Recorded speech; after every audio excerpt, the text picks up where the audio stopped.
Il était exactement 23h30 lorsque Richard Beaumont franchit le seuil de son immense demeure dans le 16e arrondissement de Paris.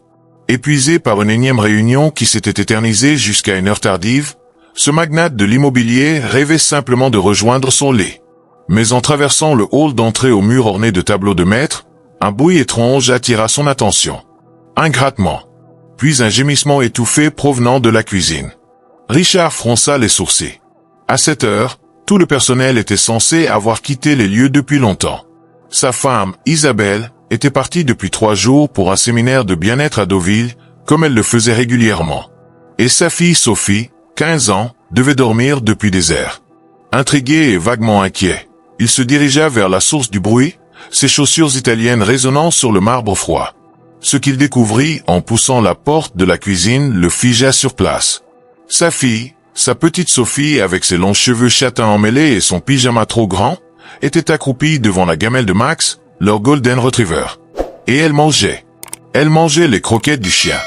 Ses mains tremblantes portaient les morceaux secs à sa bouche avec une frénésie qui ressemblait à de la désespération. Max, leur fidèle compagnon depuis 8 ans, se tenait à distance, la queue basse, comme s'il comprenait qu'il se passait quelque chose d'anormal. Le choc initial laissa place à une vague de colère.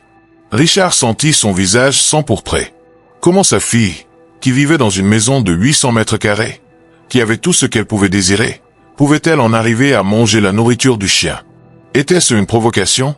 Une nouvelle lubie adolescente pour attirer l'attention? Il avait construit un empire, travaillé jour et nuit pour offrir le meilleur à sa famille, et voilà comment elle le remerciait? Mais alors que ses pensées tourbillonnaient dans son esprit, il remarqua quelque chose qui transforma sa colère en une terreur glaciale. Sophie ne l'avait pas entendu entrer. Elle était tellement concentrée sur sa tâche, tellement affamée, qu'elle ne s'était aperçue de rien. Et quand elle leva enfin les yeux vers lui, Richard vit dans ce regard quelque chose qu'il n'avait jamais vu auparavant. Pas de la honte, pas de la culpabilité, mais de la peur.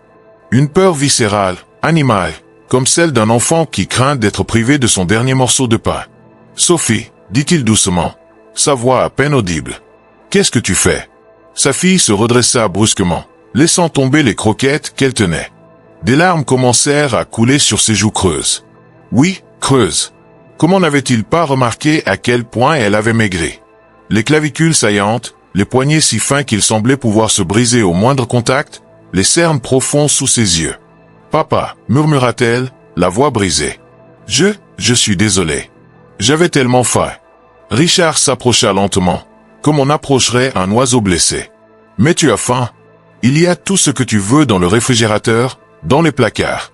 Pourquoi manges-tu? » « Je n'ai pas le droit, » l'interrompit Sophie, et sa voix se brisa complètement. « Maman dit que je dois perdre du poids. Elle a mis un cadenas sur le réfrigérateur et les placards il y a 2 mois. Elle me pèse tous les matins. Si je ne perds pas 1 kilo par semaine, elle... » Sophie s'effondra, ses sanglots résonnant dans la grande cuisine silencieuse. Richard sentit le sol se dérober sous ses pieds. Un cadenas? Sa femme avait mis un cadenas sur la nourriture? Il se précipita vers le réfrigérateur et effectivement, un cadenas numérique brillant était fixé sur la porte. Il essaya frénétiquement plusieurs combinaisons, ses mains tremblant tellement qu'il avait du mal à taper les chiffres. Finalement, au hasard, il tapa la date d'anniversaire d'Isabelle. Un déclic. Le cadenas s'ouvrit. À l'intérieur, le réfrigérateur débordait de nourriture. Des fromages fins, des fruits frais, de la viande de qualité, des gâteaux artisanaux. Tout ce qu'on pouvait désirer. Et sa fille mourait de faim à quelques centimètres de cette abondance. « Combien de temps ?» demanda-t-il, sa voix étranglée par l'émotion. « Combien de temps cela dure-t-il ?»« 2 mois, murmura Sophie. Au début, maman disait juste que je devais faire attention. Elle disait que j'avais pris du poids, que les filles de mon âge devaient surveiller leur ligne pour... Viens, dit-il en aidant Sophie à se relever. On va manger ensemble. Tout ce que tu veux. Mais maman n'est pas là. Et quand elle reviendra, nous aurons une très longue conversation. Cette nuit-là, assis à la grande table de la salle à manger, Richard regarda sa fille dévorer un sandwich qu'il lui avait préparé. Il avait voulu lui donner davantage, mais il se souvenait vaguement avoir lu quelque part qu'il fallait réalimenter progressivement une personne dénutrie. Chaque bouchée que Sophie prenait était à la fois un soulagement et un déchirement. Comment en était-il arrivé là? Papa, dit Sophie entre deux bouchées. Tu savais que parfois, la nuit, je descendais donner à manger à Max juste pour sentir l'odeur de la nourriture? Je restais là, à le regarder manger, en imaginant que c'était moi.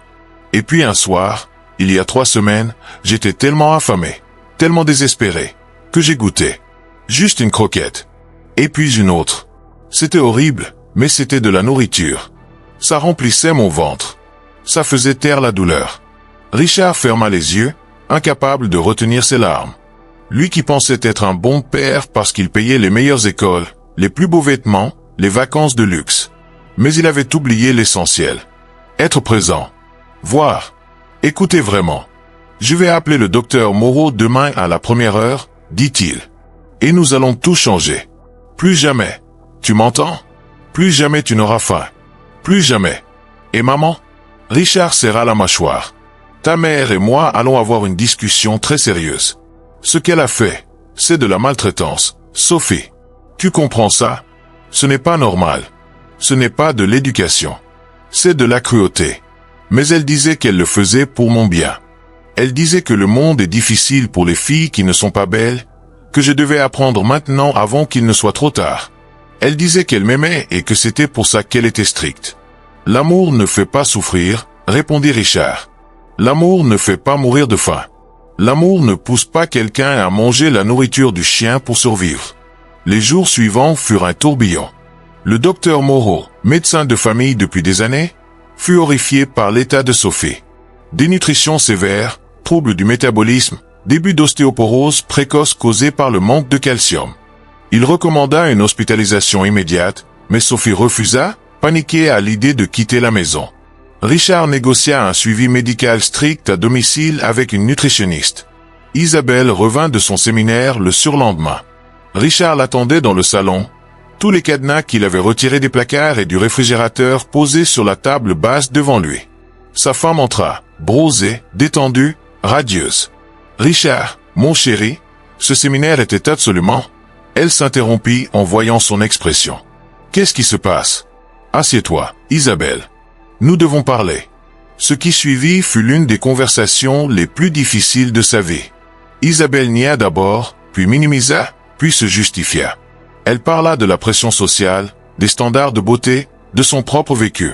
Elle avait été une adolescente en surpoids, moquée, rejetée. Elle avait souffert. Elle voulait simplement épargner cette souffrance à leur fille. C'était de l'amour, répétait-elle. C'était pour son bien. Tu l'as affamée, dit Richard, sa voix froide et coupante comme une lame. Tu as mis des cadenas sur la nourriture. Notre fille mangeait les croquettes du chien, Isabelle. Les croquettes du chien. Elle fouillait les poubelles à l'école. Elle volait les restes des autres.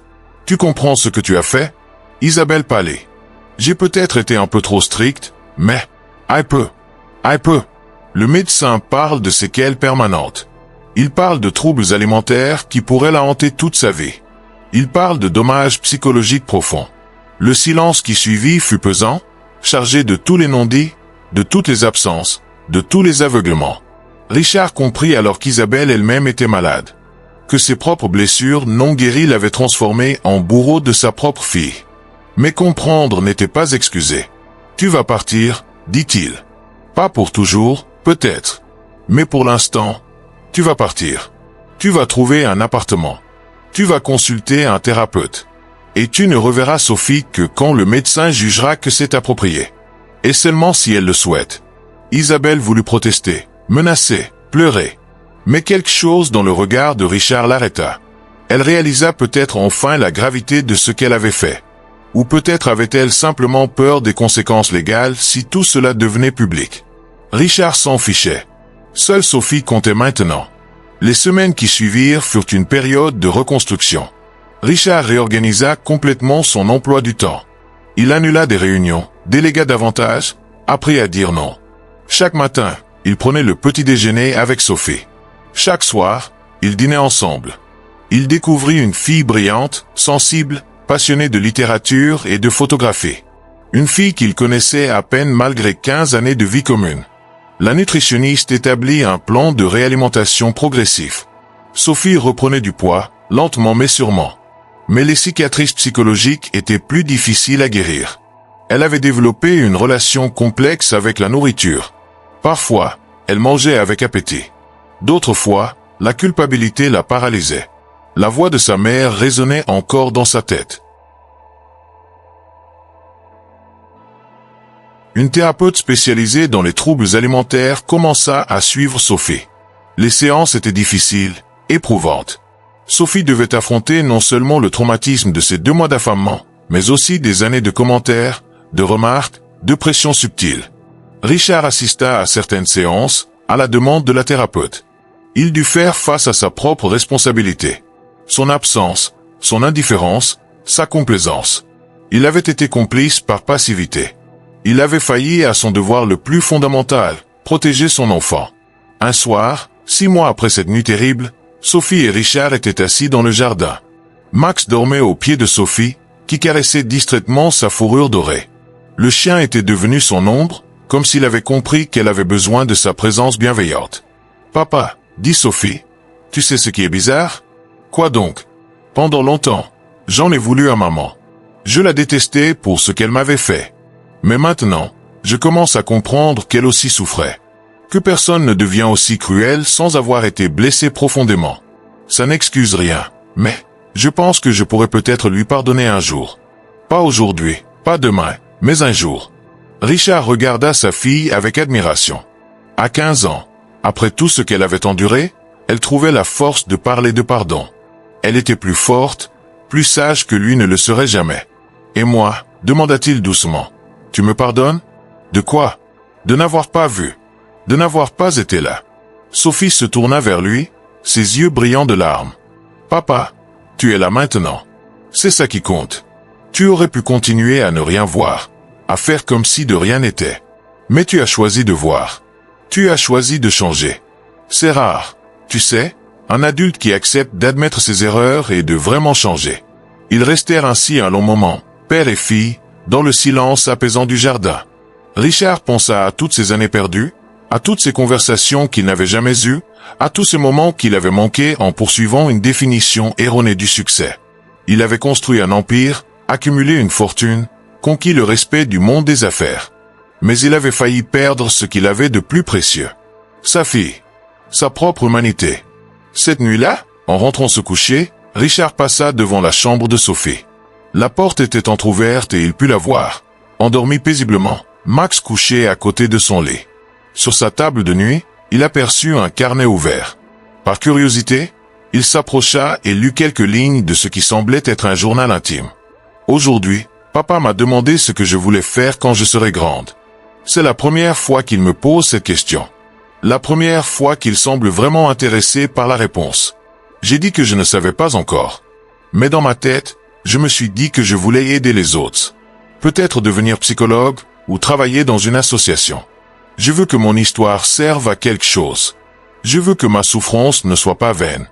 Je veux aider d'autres filles qui, comme moi, ont eu faim.